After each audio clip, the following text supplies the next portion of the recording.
Guys, welcome back to another video. मैं हूं अनुश्री अग्रवाल और आप देख रहे हैं channel Unicom. So this is what you had demanded. आप में से बहुत सारे स्टूडेंट्स ने डिमांड की थी कि मैम अकाउंट्स की सीरीज स्टार्ट कीजिए। यूनिकॉम पे हर सब्जेक्ट है, सीए फाउंडेशन का, सिर्फ अकाउंट्स नहीं है। तो एज प्रॉमिस्ड, जैसा कि मैंने आपको प्रॉमिस किया था कि हम अकाउंट्स की कंप्लीट सीरीज स्टार्ट करेंगे यूनिकॉम के यूट्यूब चैनल पे कंप्लीटली फ्री ऑफ कॉस्ट। तो वो आज से शुरू हो रही है। इसमें पहला वीडियो हम ये डिस्कस करेंगे कि पूरी हमारी स्ट्रैटेजी क्या होगी। ये वीडियो उन हमारे टेस्ट सीरीज स्टूडेंट्स के लिए भी है जिनका नेक्स्ट वीक अकाउंट्स का फुल टेस्ट है, मॉक टेस्ट है उनका, तो उनके लिए भी है ताकि वो अपनी प्रिपरेशन उसी अकॉर्डिंग इन डिज़ाइन कर सके। और जो स्टूडेंट्स हमको आने वाली क्लासेस में ज्वाइन करने वाले हैं उनके लिए भी पहला वीडियो है, ताकि एक्चुअली आपके कॉन्ट्रीब्यूशन और आपके फीडबैक और को मिक्स करके हम एक पूरा प्लान बनाएंगे कि किस तरीके से हमें जो इंपॉर्टेंट चैप्टर्स हैं वो पहले करवाने हैं, पहले करने हैं, और जो नॉट सो इंपॉर्टेंट चैप्टर है जिसमें आपको इतनी डिफिकल्टी नहीं है वो हम बाद में करेंगे। ओके, सो देखो, बेसिकली मैंने मोस्टली जो आपके अकाउंट्स में सबसे इंपॉर्टेंट चैप्टर है, important in the sense exam point of view से इंपॉर्टेंट है, जिसमें एग्जाम में सबसे ज़्यादा क्वेश्चन पूछे जाते हैं, वो लिखे हैं। हम डिटरमाइन करेंगे कि पहला कौन सा होगा, बाद में कौन सा होगा, ये आप मुझे कमेंट्स में बताएंगे। देखिए, अभी तक ये डिसाइड हुआ था कि मेरा नेक्स्ट वीडियो होगा थ्योरी पे, जैसा कि हमने पहले भी डिस्कशन किया हुआ है। तो नेक्स्ट वीडियो थ्योरी होगा, जिसकी मेरी प्रिपरेशन हो चुकी हो, जल्दी आपके पास वो वीडियो आएगा। और उसके बाद कौन सी वीडियो आने हैं ये सिर्फ आपके कॉमेंट्स डिसाइड करेंगे। तो ये एक म्यूचुअल प्रोसीजर होगा, आप ही की रिक्वेस्ट पे ये सीरीज स्टार्ट की जाएगी। तो पूरे टाइम पे आपको इस सीरीज में अपना फीडबैक देना है, अपना कंट्रीब्यूशन देना है, बताते रहना है कि मैम हमें वीआरएस के क्वेश्चंस करने हैं, मैम हमें डेप्रिसिएशन करना है, ये जो भी आपको पर्टिकुलर चैप्टर पहले करना है वो आप मुझे कमेंट में रेगुलरली बताओगे। अभी मैं आपको पूरा ये समझा देती हूँ। देखिए, अकाउंट्स का जो आपका पेपर आता है उसमें 6 कंप्लीट क्वेश्चंस आते हैं, जैसे कि आपको पता होगा, नहीं पता है टेस्ट सीरीज वाले बच्चों को अच्छे से पता है क्योंकि वो टेस्ट लिख रहे हैं, और आपको भी पता होगा, आपने प्रीवियस ईयर क्वेश्चन पेपर्स देखे होंगे। नहीं पता तो जल्दी से समझ लीजिए। 6 क्वेश्चंस आते हैं, हर एक क्वेश्चन 20 मार्क्स का होता है। क्वेश्चन के सब पार्ट्स होते हैं, तो आप बोलोगे 120 नंबर का पेपर आता है, जिसमें एक क्वेश्चन आपका ऑप्शनल होता है। इसका मतलब फर्स्ट पेपर कंपल्सरी होता है और बाकी 5 क्वेश्चन में से आपको 4 क्वेश्चन कंप्लीट करने होते हैं। इस तरीके से आता है। जो पहला क्वेश्चन आएगा वो थ्योरी क्वेश्चन आता है, जिसके अंदर ट्रू एंड फॉल्स पूछे जाते हैं। 12 नंबर के ट्रू एंड फॉल्स आते हैं, बाकी 4 नंबर का एक और थ्योरी आता है और 4 नंबर का कुछ प्रैक्टिकल का या कुछ पूछ लेते हैं। इस तरीके से वो कंपलसरी हो गया। उसके बाद जो क्वेश्चन आते हैं, किसी में 2 पार्ट होता है, किसी में 3 पार्ट होता है, कई 10 नंबर के, 5 नंबर के, 5 नंबर के, इस तरीके से क्वेश्चन आपके पूछे जाते हैं। यहां तक आपको समझ में आया? मेनली आप देखोगे आपके मोस्टली क्वेश्चन 10 नंबर के होते हैं, कुछ क्वेश्चन 5 नंबर के होते हैं, कुछ क्वेश्चन 4 नंबर के होते हैं और कुछ क्वेश्चन आपके 2-2 नंबर के होते हैं जो आपके ट्रू एंड फॉल्स में आएंगे। जरा ध्यान से देखना, क्वेश्चन टाइप को समझना। यहाँ पे जो ट्रू एंड फॉल्स में आते हैं वो थ्योरी क्वेश्चन पूछे जाते हैं। नॉर्मली चैप्टर 1 आपका जो इंट्रोडक्शन है, जिसमें अकाउंटिंग पॉलिसीज, प्रोसीजर्स, आपके कंटिजेंट लायबिलिटी, इन सब के बारे में जो डिस्कस किया गया है, टर्म्स के बारे में जो डिस्कशन किया गया है, उस चैप्टर में से क्वेश्चन पूछे जाते हैं। लेकिन साथ में से कई बार आपके पार्टनरशिप में से, कंपनी में से, इनमें से भी कई बार ट्रू फॉल्स आपके पूछे जा सकते हैं। इसमें जो आप ट्रू फॉल्स बताते हो उसका 1 नंबर होता है और जो आप रीजन बताते हो उसका 1 नंबर होता है, इसलिए आपको दोनों ही मेंशन करना है। मैं ये सजेस्ट करूंगी भी कोई भी स्टूडेंट ये क्वेश्चन छोड़ के ना आए। अगर आपको नहीं भी आता तो कम से कम ट्रू या फॉल्स वहां पे लिखकर जरूर आए। दूसरी चीज, जो टेस्ट सीरीज के स्टूडेंट है वो ध्यान दीजिएगा, आप जब रीजन देते हैं तो आप पूरा क्वेश्चन वापस से रिपीट करते हैं। जो क्वेश्चन आपको दिया गया है उसी क्वेश्चन को वापस से लिखेंगे। It is simply waste of time and effort. Okay, just write the reason. आपको 1-2 लाइन में रीजन लिखना है, एग्जैक्ट टू द पॉइंट लिखो, मार्क्स मिलेंगे, खत्म काम। टाइम ज्यादा वेस्ट नहीं करना। उसके बाद में सेकेंड, फिर आपके थ्योरी क्वेश्चन आते हैं। थ्योरी क्वेश्चन आपसे पूछ लिया, जैसे फोरफिटेड जो रेशियो फोरफिटेड शेयर क्या होता है, कैसे किया जाता है, सिक्योरिटीज प्रीमियम का या क्या यूज होता है। तो इस तरीके से अगर कुछ क्वेश्चन पूछे गए कहीं से भी, कोई भी फाइनल अकाउंट्स में से, पार्टनरशिप में से, कहीं सब्सक्रिप्शन, आपके एनपीओ में से कोई पर्टिकुलर क्वेश्चन पूछा जा सकता है, तो वो जो थ्योरी क्वेश्चन आया है उसको आंसर डिफरेंस बिटवीन आ सकता है, एक्सप्लेन आ सकता है। जो थ्योरी क्वेश्चन हुआ वो कितने टाइप के हो गए? डिफरेंस बिटवीन पूछा गया, एक्सप्लेनेशन पूछा गया आपको। तो ये जो टाइप के क्वेश्चन हुए, जिनमें कई बार आपकी नॉर्मल जनरल एंट्रीज पूछ ली गई, फिगर्स नहीं दिए गए लेकिन नॉर्मल जनरल एंट्रीज पूछी गई, तो इसमें मेरा ध्यान से सुनिएगा। सबसे पहले इन क्वेश्चंस को पैराग्राफ फॉर्म में राइट करना है। पैराग्राफ फॉर्म में लिखोगे। जो इंपॉर्टेंट पॉइंट्स हैं उनको हाईलाइट करना है, पेंसिल से हाईलाइट करते जाओ या पेन से उसको अंडरलाइन करते जाओ ताकि आपका पॉइंट दिखे। अगर क्वेश्चन 4 नंबर का है तो कोशिश करो कि एटलीस्ट 7 से 8 पॉइंट, रिलेवेंट पॉइंट आप दो ताकि आपको पूरे मार्क्स मिले।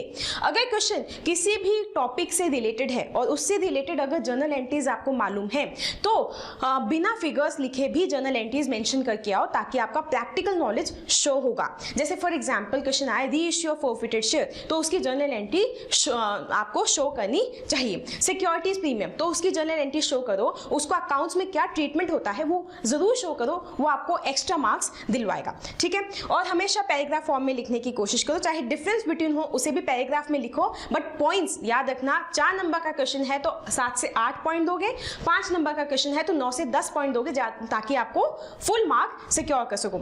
ज्यादा गाथा लिखने की जरूरत नहीं है, कहानी लिखने की जरूरत नहीं है, कोई मार्क्स नहीं मिलता है कहानी का।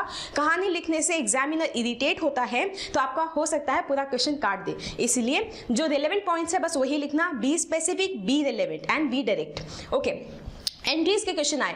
एंट्रीज के क्वेश्चन में ध्यान दीजिएगा, एंट्रीज में बहुत गलतियां की थी पिछली बार भी आप स्टूडेंट्स ने। आपको नरेशन देना है, आपको नरेशन देना है, जहां डेबिट लिखना होता है वहां डेबिट लिखना है। जो प्रॉपर आपको फिगर्स में मेंशन करने हैं वो करने हैं। टी डायग्राम्स आप बनाइएगा, मतलब normally you go without making any, without drawing any lines. I am not telling you कि एक स्केल लेके और फिर लाइन ड्रॉ करो, नॉर्मल पेन से भी लाइन ड्रॉ करो। तो इसलिए ध्यान रखना, जो भी मेरे साथ ये पूरी क्लास लेंगे, आप जब पढ़ाई भी कर रहे हैं, रिवीजन भी कर रहे हैं, प्रैक्टिस भी कर रहे हैं, तब भी अपनी कॉपी में फॉर्मेट ड्रॉ करके कीजिए ताकि आपको एग्जाम में कम टाइम लगेगा, नहीं तो एग्जाम में आपको ज्यादा टाइम लगेगा। ध्यान दीजिए, जो अकाउंट्स का पेपर होता है वो लेंथी होता है, वो पेपर बच्चे कंप्लीट नहीं कर पाते, जिसकी वजह से उनके मार्क्स कटते हैं कई बार, क्योंकि अगर आप जितने ज्यादा क्वेश्चन अटेम्प्ट करोगे एक्यूरेटली उतने आपको मार्क्स मिलेंगे। इसलिए वो प्रैक्टिस अपन स्टार्टिंग से ही करते हुए चलेंगे। उसके बाद अकाउंट्स, मैंने पूरी टेस्ट सीरीज में आपको बोला है अकाउंट्स जो भी प्रिपेयर करोगे, जैसे फॉर एग्जांपल आपने कोई लेजर अकाउंट प्रिपेयर किया, या फिर आपने मैन्युफैक्चरिंग, ट्रेडिंग या P&L अकाउंट प्रिपेयर किया, या फिर आप बैलेंस शीट प्रिपेयर कर रहे हो, ट्रायल बैलेंस प्रिपेयर कर रहे हो, जो भी आप शो कर रहे हो, BRS आपने शो किया है, बैंक रिकंसिलिएशन स्टेटमेंट शो किया, कंसाइनमेंट अकाउंट आपने किया, इनमें heading I cannot actually stress more on this. I have told you 200 times कि आपको हेडिंग देनी है कि किसकी बुक्स की अकाउंट, बुक्स ऑफ अकाउंट्स है, कौन सा अकाउंट है और कौन से पीरियड का है, कौन से ईयर का है। जब हम स्टेटमेंट्स की बात करते हैं, जैसे फॉर एग्जांपल P&L हो गया, आपका ट्रेडिंग हो गया, तो हम फॉर द ईयर एंडिंग बोलते हैं, और जब हम बैलेंस शीट की बात करते हैं तब हम एज ऑन बोलते हैं। वो सब आपको मेंशन करना है। कुछ क्वेश्चन होते हैं जिनमें सिर्फ वर्किंग नोट्स होते हैं। वर्किंग नोट्स मतलब जैसे कि उसमें पूछा गया असेंटेनमेंट ऑफ गुडविल, कि आप गुडविल निकाल के बताइए, तो उसके अंदर इस तरह के क्वेश्चंस में आप अच्छे से प्रॉपर स्टेप्स लिखिए।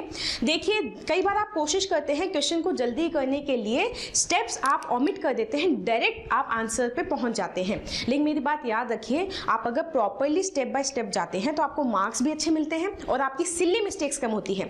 बहुत ज्यादा इस बार स्टूडेंट्स ने गलतियां की थी कि 4 फिगर का अमाउंट था, उसको 3 फिगर उन्होंने लिख दिया, 3000 को 300 लिख दिया, 18000 को 1800 लिख दिया, तो उनका पूरा क्वेश्चन गलत हो गया। ऑल्दो उन्हें स्टेप्स के मार्क्स मिले, लेकिन जहां उनके पूरे 10 में से 10 मिल सकते थे, वो सिर्फ 6 या 7 उनको मिल पाए। इसलिए वो चीज आप ध्यान रखोगे। पूरे सारी अभी से आप प्रैक्टिस ऐसे ही करोगे। आपको ऐसे लगता है कि ऐसे करने से टाइम वेस्ट होगा, तो I am telling you, I am the person, मैंने हमेशा लिखकर अपने अकाउंट्स के, FM के, कॉस्टिंग के सभी क्वेश्चंस को लिखकर ही प्रैक्टिस किया है, फॉर्मेट बना के। ऐसा नहीं है कि मैं उसमें सब कुछ लिख रही हूँ कि by daters, by this, by that, पूरा वो लिखने की जरूरत नहीं है, लेकिन एक फॉर्मेट बना के फिर मैंने फिगर्स को लिखना शुरू किया ताकि मेरी आदत बनी रहे। समझ में आया? तो वो चीज़ आप कोशिश करोगे, जो भी टेस्ट लिखोगे या फिर आप फाइनल जो भी कहीं पे एकदम एक साइमुलेटेड कंडीशन में खुद बैठ के कोई RTP सॉल्व कर रहे हो, तब उस केस में फॉर्मेट में हेडिंग, सब हेडिंग, पीरियड, ये सब मेंशन करोगे। इसकी आदत आप डाल के रखोगे। ठीक है, कंसाइनमेंट में जरूरी है बताना कि किसकी बुक्स में कंसाइनमेंट अकाउंट बना रहे हो। ठीक है, कंसाइनर कौन है, कंसाइनी कौन है, वो आप ध्यान रखना, ये बेसिक आपके दिमाग में होना चाहिए। ठीक है, उसके बाद बच्चे पूछते हैं कि मैम सोर्स क्या होना चाहिए। ये भी मैं बहुत ही स्ट्रेसफुल होकर आपको बता रही हूँ कि सोर्सेज हम जो भी हमारी आगे वाली क्लासेज आने वाली है हम कहाँ से पढ़ेंगे।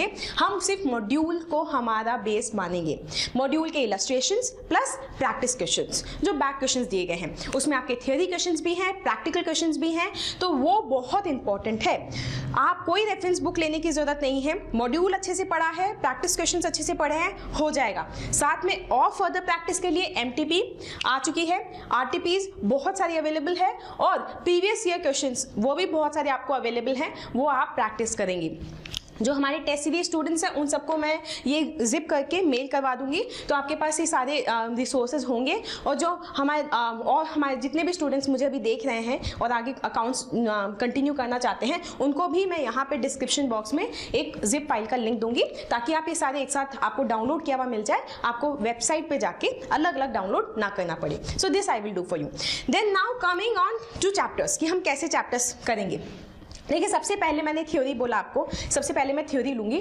थ्योरी में मैं आपके पास्ट ईयर क्वेश्चंस लूंगी, जो आपके पास्ट ईयर क्वेश्चंस हैं उनको भी कवर करवाऊंगी, और साथ में आपका जो मेन चैप्टर के बेसिक कॉन्सेप्ट्स हैं उनको भी कवर करवाऊंगी। वो वीडियो आपको जल्द ही मिलेगा। उसके बाद देखिए, ये चैप्टर्स इंपॉर्टेंट है। फाइनल अकाउंट से 10 नंबर का क्वेश्चन आ ही जाता है। Manufacturing account, trading account, P&L account, balance sheet, कई बार 20 नंबर के भी क्वेश्चन बन जाते हैं, 15 नंबर का भी क्वेश्चन बन जाता है, इसलिए ये इंपॉर्टेंट बनता है।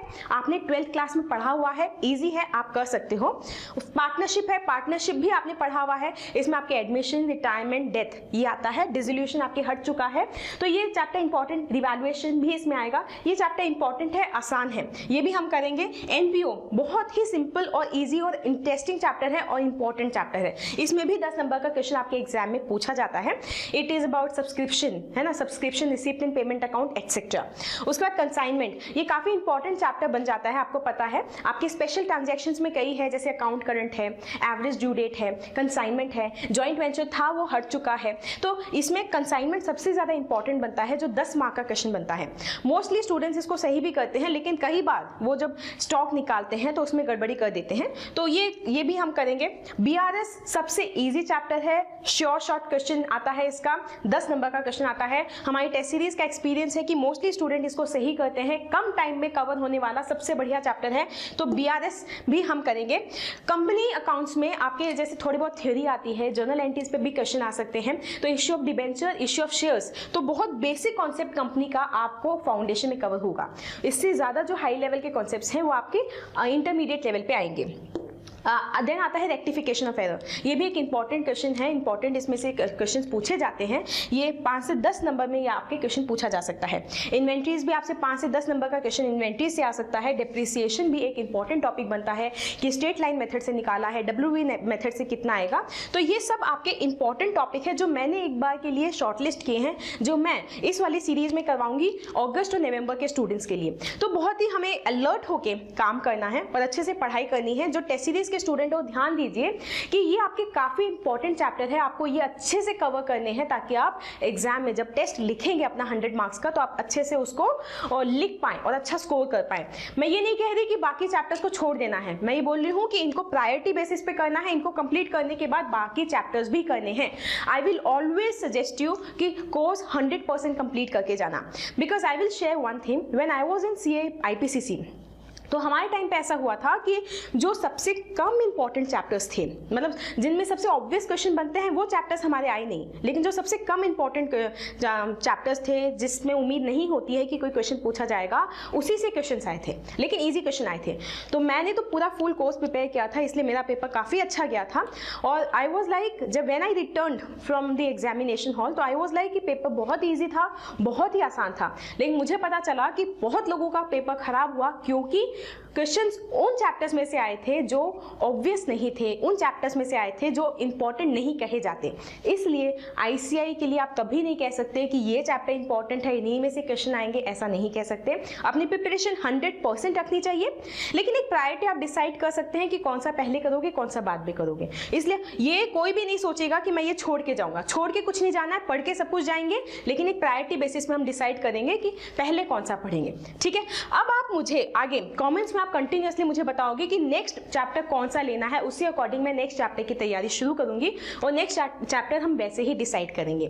देखिए, ये पूरी सीरीज सिर्फ आपकी रिक्वेस्ट पे लेके आ रहे हैं, basically I am just covering the whole accounts on YouTube on your request. आप time to time and again आपने बहुत रिक्वेस्ट की है, हमारे टेस्ट सीरीज स्टूडेंट्स उन्होंने बहुत रिक्वेस्ट की है कि मैम आना चाहिए, इसलिए आप पूरा साथ देंगे. साथ साथ आपको पढ़ना है कंटिन्यूसली, जो होमवर्क दिया जाना है सबको होमवर्क भी करना है और अपने पूरे डेडिकेशन के साथ अगस्त अटेम्प्ट को पूरी क्लियर करने की कोशिश करेंगे. कॉमेंट लिखते जाओगे, बताते जाओगे कि मैम नेक्स्ट कौन सा अपन को चैप्टर सॉल्व करना है, साथ में क्या पढ़ना है, कौन सा पर्टिकुलर टॉपिक लेना है, उसी अकॉर्डिंग हम आगे डिसाइड करेंगे. सभी टेस्ट सीरीज स्टूडेंट्स जिनके एग्जाम्स हैं अभी, मतलब जिनका टेस्ट होने वाला है कमिंग वीक में, all the very best. Prepare very hard.